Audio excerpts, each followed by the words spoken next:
경자야, 엄마가 너한테 미안해한다. 너 밥 챙겨주고 싶대. 엄마가 밥 한 끼 챙겨줄 수 있도록 허락해줘라. 이 전화에 이경자 할머니는 아무 말도 하지 않았고 조용히 전화를 끊었습니다. 그나마 할머니가 암에 걸린 것을 알고 오빠가 그 철부지 같은 성격에서 정신을 차리고 조금씩 갚아내긴 했습니다. 그게 아니었으면 과연 갚아낼 의지가 있었을까? 법적으로 주장하고 내가 암에 걸렸다는 사실을 강조하지 않았다면 오빠가 과연 돈을 줬을지 알 수가 없었습니다. 안녕하세요. 오늘 사연은 올해로 65세인 이경자 할머니의 가슴 아픈 사연입니다. 부모님을 떠올리면 다들 가슴 한 구석이 짠한데 특히나 이경자 할머니는 자신의 엄마를 지극정성으로 모셨고 엄마의 부탁이라면 뭐든지 따랐습니다. 자고로 자식들은 부모의 희생을 보며 부모를 그리워할 텐데 이경자 할머니는 조금 경우가 다릅니다. 그렇게 극진히 사랑하고 따랐던 친정엄마를 이제 두 번 다시는 보지 않겠다고 결심했습니다. 93세의 노모를 길 한복판에 내버려두고 뒤도 보지 않고 도망가야 했던 사연에는 어떤 이유가 있을까요? 사실 이경자 할머니에게는 어릴 적 잊을 수 없는 기억이 있습니다. 할머니가 어렸을 적엔 전후 시대라 다들 어려웠고 누구네 집이나 다 가난하고 먹고 살기 힘들었습니다. 이때 할머니의 아버지는 전쟁 때 목숨을 잃었고 엄마 혼자 3남매를 키우고 있었습니다. 그러던 어느 날 할머니가 10살이었을 때 엄마는 아무 말 없이 할머니를 찌개집에 맡기고 오빠만 데리고 떠났습니다. 어린 할머니는 엄마가 잠시 어디 다녀오겠거니 생각했습니다. 엄마, 어디 가요? 오빠랑 어디 가는 거야? 나만 두고 어디 가? 경자야, 오빠가 하도 기침을 해서 큰 병원에 가야 해. 좋은 의사 선생님이 오셨단다. 엄마가 오빠랑 금방 다녀올게. 여기서 밥 먹고 잘 지내고 있어. 어린 경자를 맡겨두고 갔던 곳은 동네 시장 안에 있는 찌개집으로 동태찌개와 김치찌개를 팔고 있는 곳이었습니다. 여기 주인 아줌마와 엄마는 친했고 곧잘 놀러가서 찌개를 얻어오곤 했습니다. 그런 집에 엄마는 경자를 맡겨두고 오빠인 경철이와 함께 떠난 것입니다. 처음에는 혼자 손톱을 물어뜯으며 그리고 땅바닥에 그림을 그려가며 경자는 엄마를 기다리고 또 기다렸습니다. 하지만 시간이 흘러도 엄마는 돌아오지 않았습니다. 10살이었던 경자가 11살이 되고 12살이 될 때까지 엄마는 오지 않았습니다. 그 사이 할머니는 찌개집 주인 아줌마의 보살핌 속에서 자랐습니다. 주인 아줌마는 어린 경자를 불쌍히 여기고 밥을 챙겨주며 재워주었습니다. 어이구, 경자야. 배고프지? 밥 먹을 때 됐잖아. 또 찌개라서 너도 지겹겠지만 여기 먹을 게 그거밖에 없다. 동태살이라도 많이 발라 먹어라. 아줌마, 우리 엄마는 언제 와요? 곧 오겠지. 오빠도 아프니까 의사한테도 보이고 서둘러 오지 않겠어? 너무 걱정하지 말고 일단 밥 먹고 자라. 하지만 이경자 할머니는 항상 엄마가 그리웠습니다. 꿈에 몇 번이나 엄마가 나타났고 만져보려고 손을 뻗으면 늘 꿈에서 깨버렸습니다. 눈물로 요를 한가득 적셨지만 티를 낼 수는 없었습니다. 행여나 찌개집 아줌마에게 미움을 받아 쫓겨나면 어쩌나 여기서까지 버림받으면 갈 곳이 없기에 어린 경자는 늘 긴장하고 있었습니다. 이 무렵 때는 어린 마음에 그저 엄마를 다시 보고 싶다는 생각만 했고 딱히 엄마를 원망하지는 않았습니다. 그렇게 무려 1년 반이 지나고 나서야 엄마가 다시 나타났습니다. 조금은 덩치가 커진 오빠를 데리고 함께 찌개집에 들어선 것입니다. 엄마, 엄마 언제 왔어? 보고 싶었어. 그래, 경자야. 이제 가자. 그동안 고생 많았다. 아줌마 그간 우리 경자 돌봐줘서 고마워요. 엄마는 어린 경자의 머리를 쓰다듬어 주었고 경자는 그것이 너무 기뻐 깡총깡총 뛰었습니다.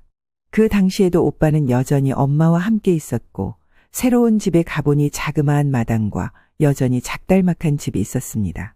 그 집에서는 엄마가 오빠를 돌보고 있었고 오빠가 조금 회복이 되고 나서야 엄마는 어린 경자를 데리러 왔던 것입니다.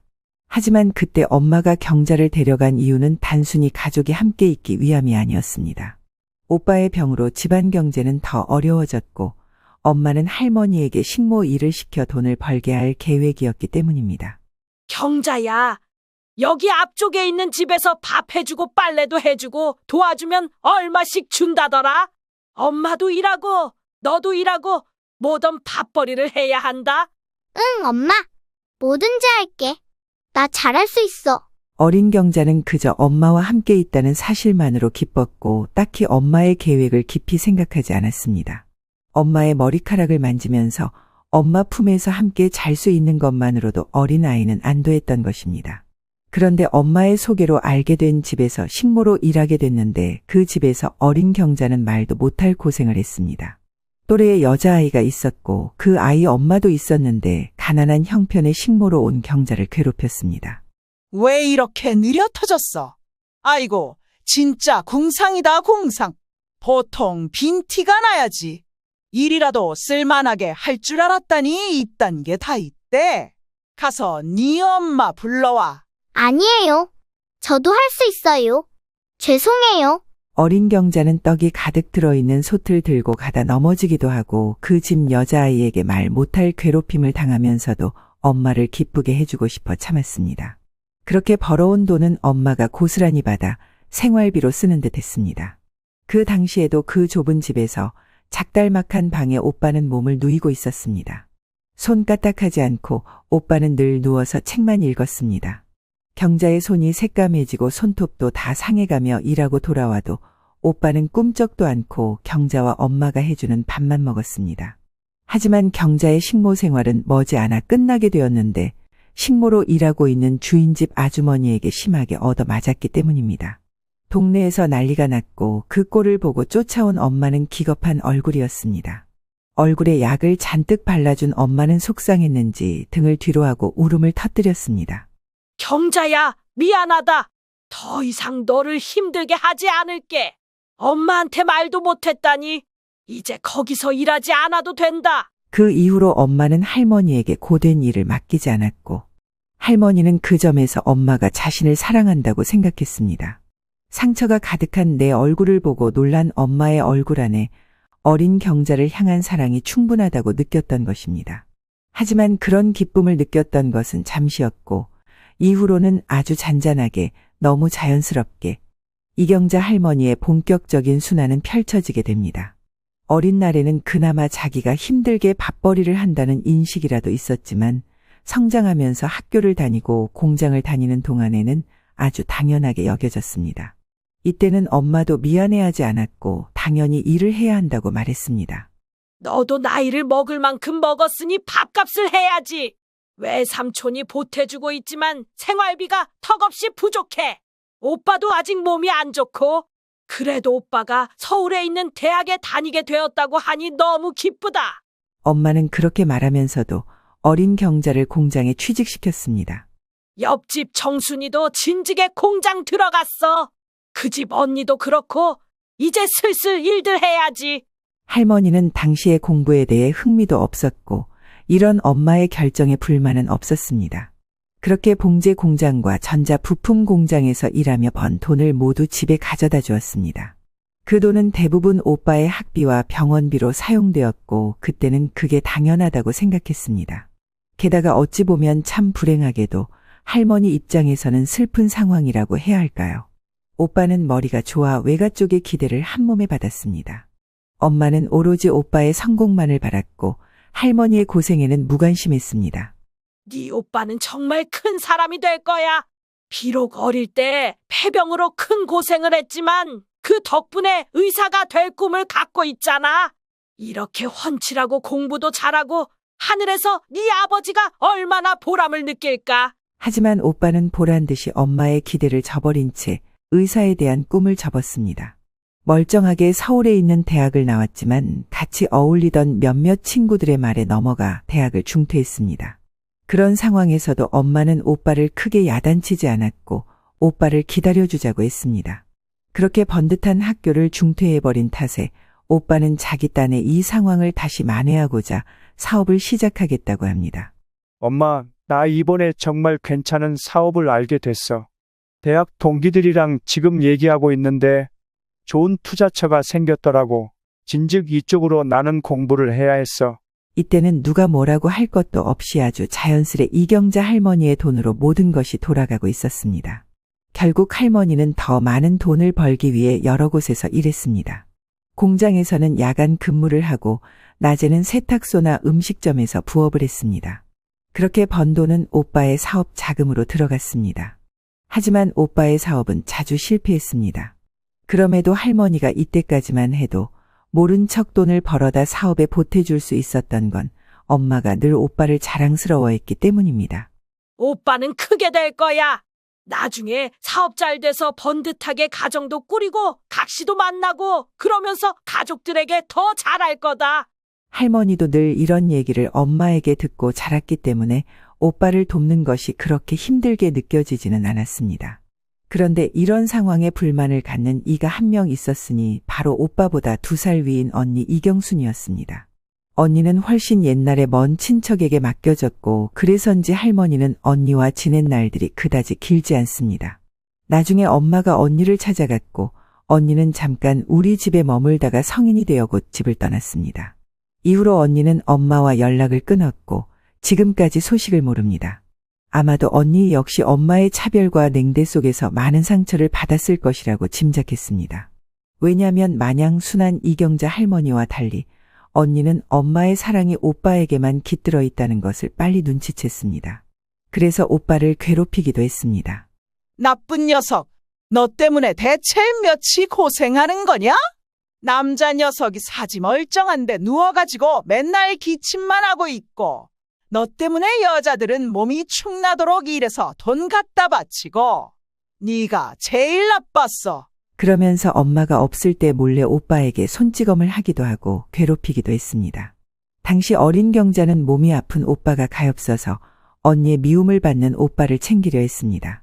이런 상황도 있어서인지 할머니는 어른이 되어서도 오빠에게 도움을 주는 것을 꺼리지 않았던 것입니다. 공장에서 번 돈은 모두 오빠의 사업 자금으로 들어갔고 할머니는 자신의 삶보다 오빠의 성공을 돕는 데 모든 시간을 쏟아부었습니다. 그렇게 어린 경자에서 아가씨로 꽃다운 20대 나이를 넘기고 30대가 지나고 40대가 되고 50대가 되어도 수십 년이 지나도 이런 생활은 변하지 않았습니다. 이경자 할머니는 마치 방청객처럼 엄마가 예쁘게 꾸며놓은 오빠의 인생을 옆에서 관찰하면서 지냈습니다. 그 사이 오빠는 엄청나게 사업을 벌였다가 그만뒀다가 직장에 취업했다가 결혼도 하고 자식도 낳았습니다. 하지만 그 사이 할머니가 이룬 것은 아무것도 없었고 자기 이름으로 구입한 아주 작은 빌라 한 채만 남아 있었습니다. 그런 할머니가 이제 자기 인생을 자기 뜻대로 살고 싶다고 결심하게 된 것은 죽음을 앞두게 되었을 때였습니다. 심한 상태는 아니었지만 대장암이라는 진단을 받게 된 것입니다. 이 사실을 들었을 때 할머니는 가슴이 무너졌고 어떻게 대응해야 할지 도통 알 수가 없었습니다. 그나마 같이 일하는 직장 동료가 듣고 걱정해 주었고 본인의 가정도 있으면서 함께 병원에 가주었습니다. 경자 씨, 친정 식구들 있잖아. 얘기를 하란 말이야. 나 몸도 아프고 이제 암이라고 누가 와서 같이 간병 좀 해달라고 말이야. 오빠네 식구들은 결혼도 했다며. 어머니도 연세 많으시지만 그래도 정정하시다며. 그게 다들 사느라 바빠서 그런 거 말해도 잘 못 챙겨줄 거야. 그런 게 어딨어? 가족이잖아. 가족이니까 그런 건 말을 해야지. 이 말에서 이경자 할머니는 가슴이 쩌르르했고 뭔가 이상하다는 생각이 들었습니다. 가족이라니 우리가 정말 가족이긴 하지만 나는 왜 가족들에게 이런 사실을 못 털어놓는 걸까? 가족들은 나에게 뭐든지 말을 하는데 그런 생각을 하면서 가슴이 너무 답답해졌습니다. 왜냐하면 엄마나 오빠나 뭐든지 할머니에게 전하고 도움을 요구했습니다. 힘든 일들을 잔뜩 털어놨습니다. 할머니는 늘 조용히 받아들였고 도우기 위해 기꺼이 자신의 노동력과 시간들을 내주었습니다. 그런데 그렇게 살아온 본인의 몸이 너무 아파서 그 사실을 그들 앞에 말해야 되는데 망설여지는 것입니다. 왜 망설여지는지 이유를 한참 생각해 봤습니다. 몇 년 전 오빠가 건강검진을 받았을 때 몸에 종양이 있어 제거 수술을 받았습니다. 엄마는 그때 나이가 많아 움직이기도 불편하면서 병원에서 오빠 옆자리를 지켰습니다. 엄마, 의사 선생님이 대단한 거 아니라는데 왜 굳이 여기서 같이 계셔? 집에 가시는 게 낫지 않겠어? 얘는 무슨 소리야? 네 오빠는 여전히 엄마한테 애기나 마찬가지야. 어릴 때도 그렇게 속을 썩이더니 지금도 이래서 큰일이다. 자식이 아픈 건 불효야. 절대 아프면 안 돼. 이때 엄마가 얼마나 마음 아파했는지 생생히 기억하고 있었습니다. 그 모습을 떠올리니 차마 엄마에게 더 이상 부담을 주고 싶지 않았습니다.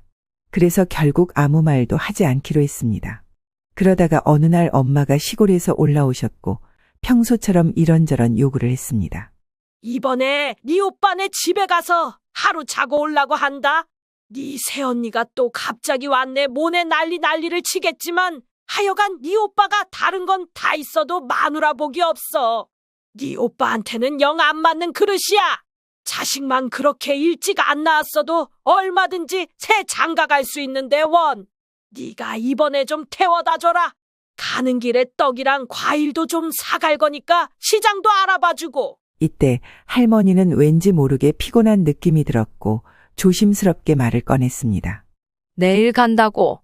내일 정도야 같이 갈 수는 있어. 근데 엄마, 나 몸이 좀 안 좋아. 한동안 일 쉬어야 할 것 같아. 병원에서 치료받아야 하거든. 엄마는 이 말을 듣더니 잠깐 놀란 듯 했지만 이 뒤로 참 서글픈 반응이 돌아왔습니다. 다시 원래의 표정으로 돌아왔고 담담하게 대답을 하는 것입니다. 그래? 너도 참 살살 쉬어가면서 일을 해야지. 가만 집에 태워다 주는 건 할 수 있잖아. 그것만 태워다 줘라. 엄마의 반응은 예상과 달랐습니다. 할머니는 조금이라도 엄마가 걱정해 주길 바랐지만 엄마는 그저 무심하게 말할 뿐이었습니다. 그래서 할머니는 다시 조심스럽게 부탁했습니다. 엄마, 나 이번에 병원에 한번 가보려고 하는데 같이 가줄 수 있어? 하지만 엄마는 미안한 기색도 없이 답했습니다. 아이고, 나도 지금 허리가 아파서 움직일 수가 없다. 오죽하면 너 아프다는데도 네 오빠네 태워다 달라고 하겠냐. 아무래도 너 병원까지 따라가는 건 힘들 것 같다. 택시 타고 다녀오면 되잖아. 그 말을 듣고 할머니는 더 이상 아무 말도 할 수 없었습니다. 오빠가 종양 수술을 받을 때는 밤낮으로 병원에 있던 엄마가 정작 자신이 아플 때는 허리 아프다는 이유로 병원에 오지 않겠다는 것이었습니다. 할머니는 단순히 병원에 데려다 줄 사람이 필요한 게 아니라 할머니의 건강 상태에 관심이 있는 가족이 필요했습니다. 너무나 쉽게 거절하는 엄마의 반응에 할머니는 마음이 무너지는 것을 느꼈습니다. 며칠 후 할머니는 병원 침대에 누워 혼자 생각했습니다. 왜 이렇게 되었지? 왜 나에게는 아무도 신경을 쓰지 않는 걸까? 엄마는 항상 오빠에게만 신경을 썼습니다.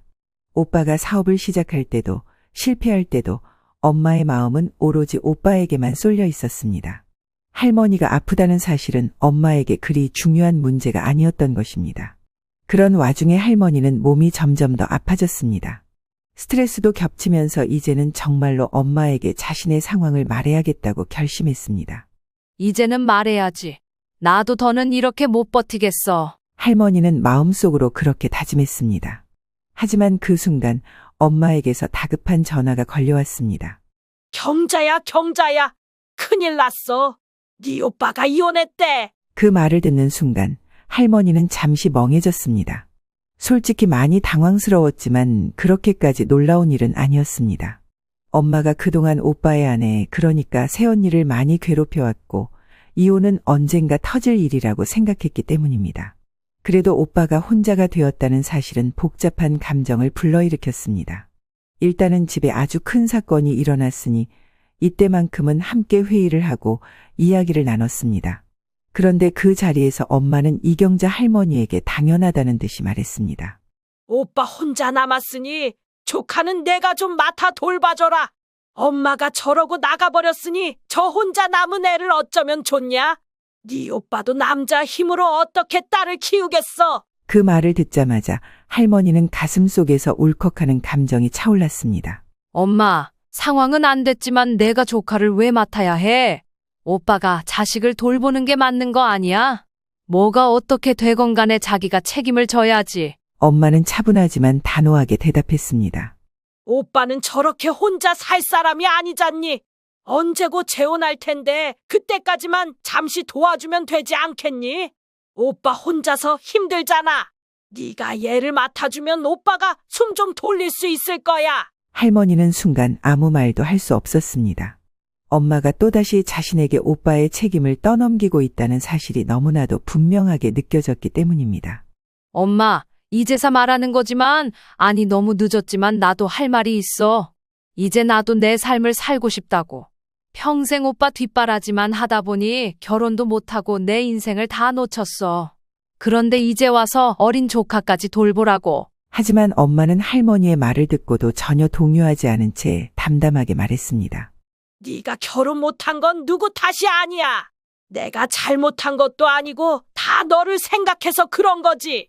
어쩌다 보니까 네가 데려오는 사람들이 다 마땅치 않았잖아. 좋은 짝이 있었으면 결혼시켰을 거고. 아무튼 이상한 놈이랑 사느니 혼자 사는 게 나아. 할머니는 그 말에 더 이상 참을 수 없었습니다.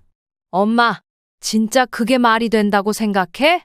내가 결혼하면 더 이상 오빠네 가족에 돈 안 보태줄까봐 그런 건 아니고? 잠시 침묵이 흘렀고 엄마는 조용히 답했습니다. 아니, 네가 잘했다고 내가 얼마나 칭찬해줬는데 그걸 또 이상하게 말을 하니? 그래, 오빠가 힘들어했을 때 네가 도와줬잖아. 아주 잘하고 기특했다니까. 잘한 건 잘한 거고 결혼은 또 다른 얘기야. 아이고 골이 아프다. 지금 네 오빠는 너보다 훨씬 더 힘들어. 마누라가 저러고 나가버려서 얼마나 고생하는지 알잖아. 오빠는 딸린 자식도 있어서 얼마나 힘들겠냐고. 할머니는 이 이야기가 너무 어이없게 들렸습니다. 사실 새언니가 이혼하고 나가게 된 배경에는 누가 봐도 엄마가 원인이었기 때문입니다. 새언니는 그나마 아가씨인 이경자 할머니에게 몇 번이나 하소연을 했습니다. 나는 남편 때문이 아니라 어머니 때문에 더 이상은 못 살겠어요.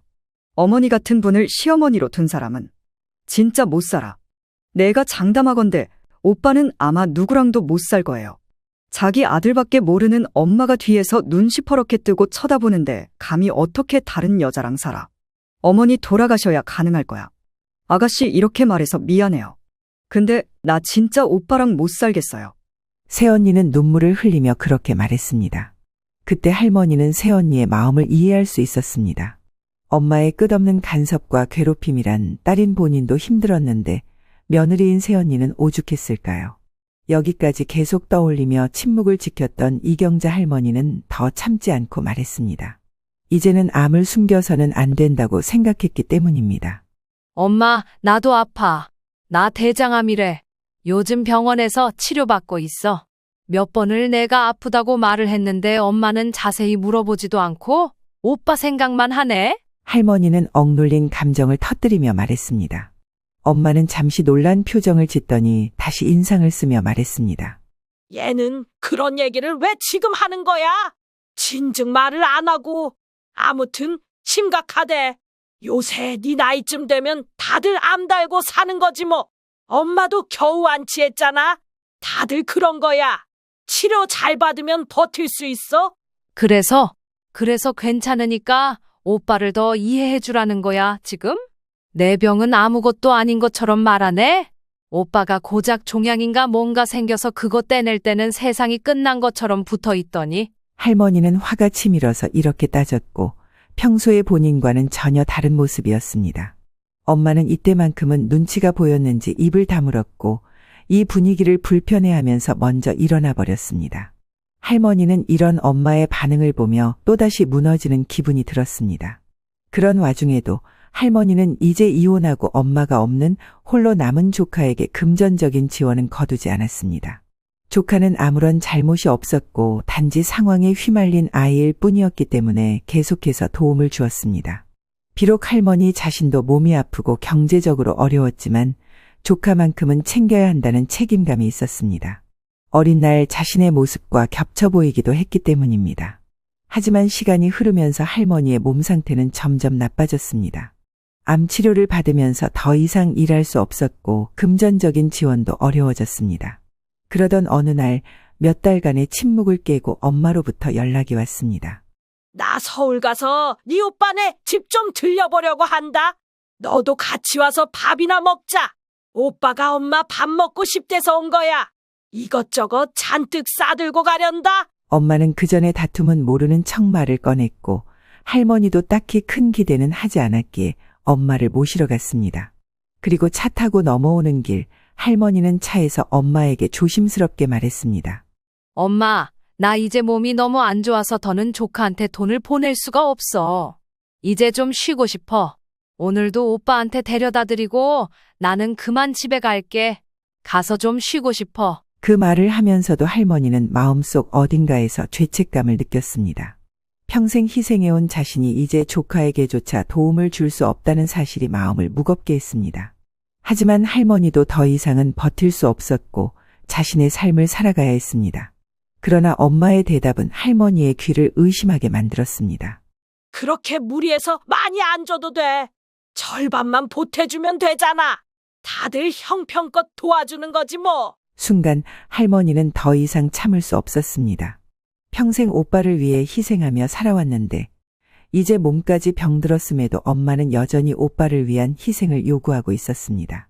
할머니가 암 치료를 받는 동안에도 엄마는 오빠의 걱정만 했고 이제는 자신이 가진 마지막 자원마저 오빠와 조카에게 내놓으라고 말하는 것이었습니다. 돈이 없다니까? 엄마, 나 아프다니까? 나한테 쓸 돈도 없는데 뭔 소리야?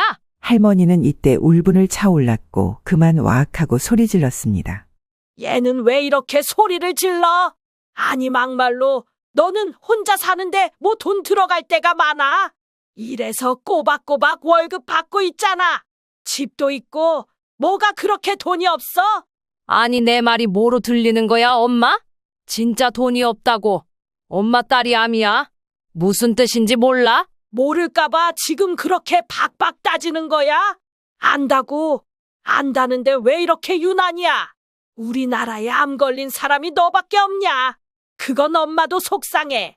속상해서 하는 말이지. 속상하다고? 그런 사람이 엄마 귀한 아들이 낳아온 손녀가 안타까워서 걔 줄 돈 더 없냐고 지금 묻고 있는 거야? 아이고, 얘 진짜 왜 이러나 몰라. 사람 아주 피곤하게 하네.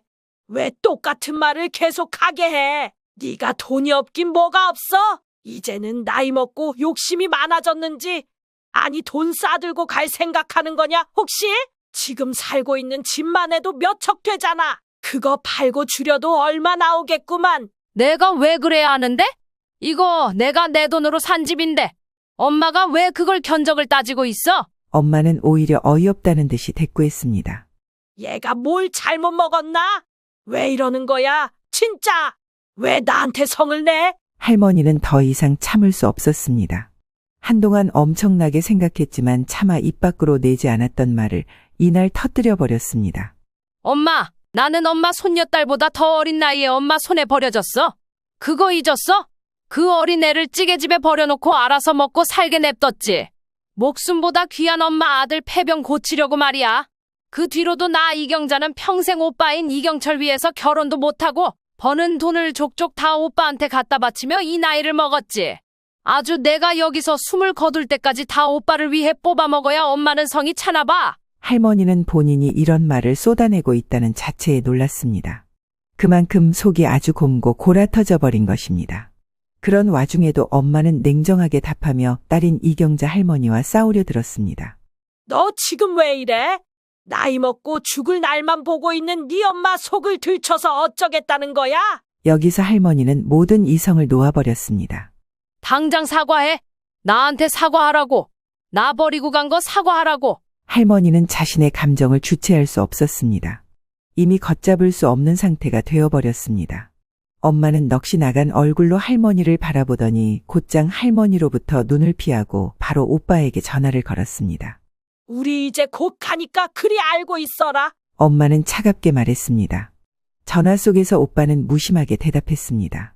엄마 또 서울 오셨어?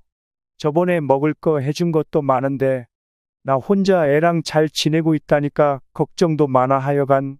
엄마는 전화를 끊고 아무 일도 없었다는 듯 애써 이 상황을 무시하고 평소처럼 할머니를 향해 말했습니다.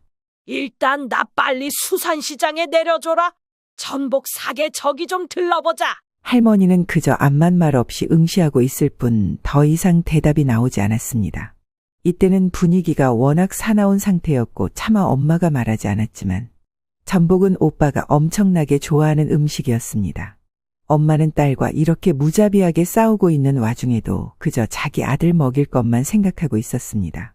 할머니는 이제 분노도 더 생기지 않고 그저 멍한 상태에 있었습니다. 기계적으로 움직여 운전을 했고 수산시장 앞에 정차해서 본인의 엄마를 일단 내려주었습니다. 그리고 차에서 내리면서 엄마는 말했습니다. 주차 얼른 하고 따라 들어와.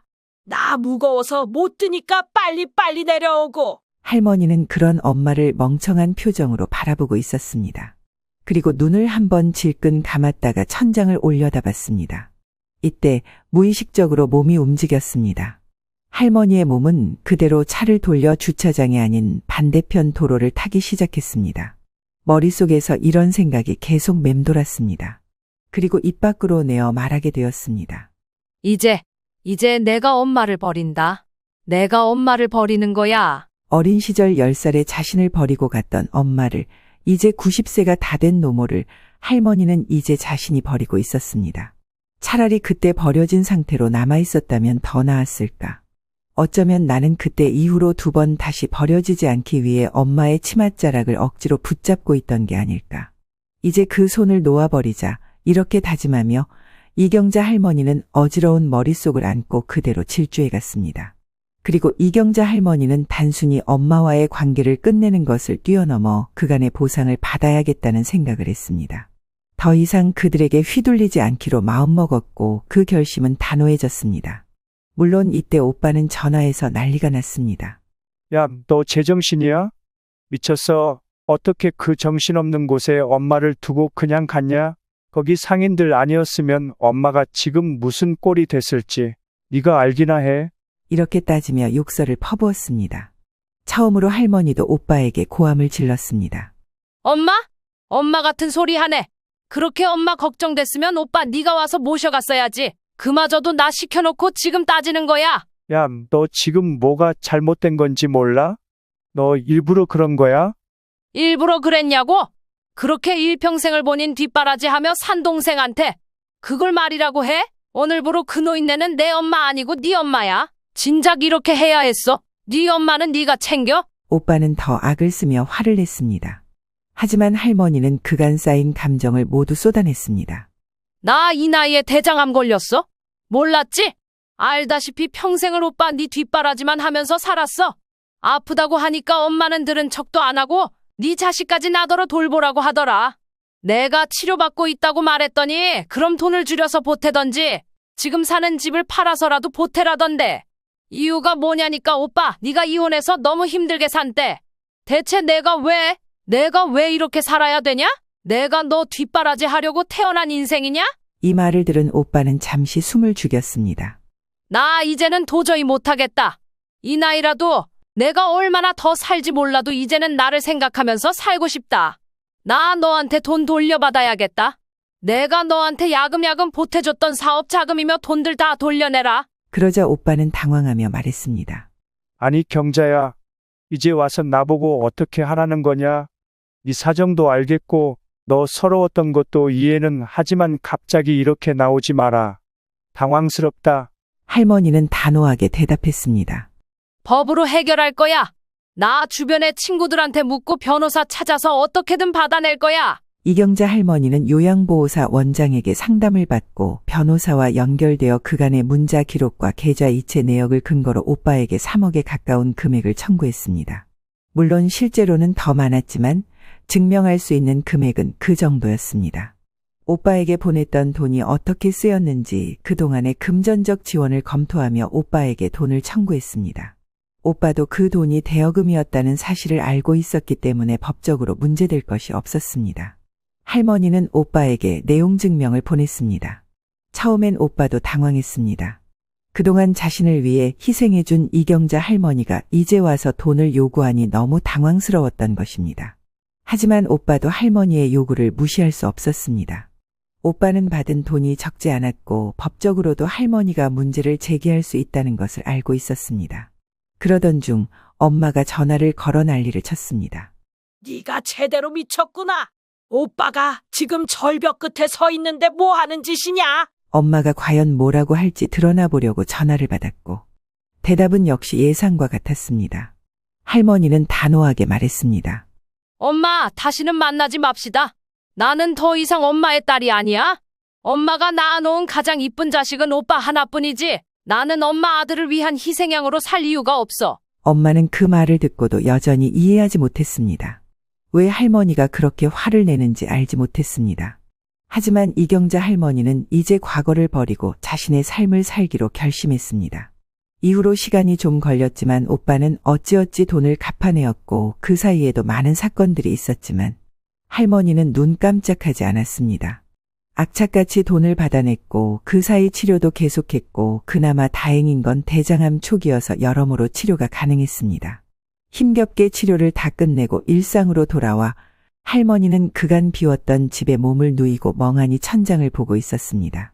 이제는 진심으로 자신을 위해 살고 싶었고 본인 앞으로 돌아온 3억의 돈은 그간의 고생에 비할 바가 못 되지만 그래도 이걸 갖고 노후를 살겠다고 다짐했습니다. 그런데 며칠 후 오빠에게서 연락이 왔습니다. 엄마가 너한테 미안해한다. 너 밥 챙겨주고 싶대. 엄마가 밥 한 끼 챙겨줄 수 있도록 허락해줘라. 이 전화에 할머니는 아무 말도 하지 않았고 조용히 전화를 끊었습니다. 그나마 본인이 암에 걸린 것을 알고 오빠가 그 철부지 같은 성격에서 정신을 차리고 조금씩 갚아내긴 했습니다. 그게 아니었으면 과연 갚아낼 의지가 있었을까 법적으로 주장하고 내가 암에 걸렸다는 사실을 강조하지 않았다면 오빠가 과연 돈을 줬을지 알 수가 없었습니다. 게다가 정말 슬프게도 그렇게 누워서 병마와 싸우는 동안 엄마의 얼굴은 생각나지 않았습니다. 엄마는 한 번도 이경자 할머니에게 의지가 되어주지 않았고 부모가 아닌 자식 같은 존재로 늘 챙겨줘야 했습니다. 이런 생각이 드는 동안 할머니는 그동안 자신이 얼마나 많은 것을 잃었는지 다시금 깨달았습니다. 이제는 오빠와 엄마를 위해 사는 것이 아닌 자신의 삶을 찾기로 결심했습니다. 현재 할머니는 꾸준히 검진을 받고 있으며 이전 직장 동료들과 가끔씩 만나서 산책도 하고 밥도 먹습니다. 가족이라 불렀던 오빠와 엄마의 연락처는 진즉에 차단해버렸습니다.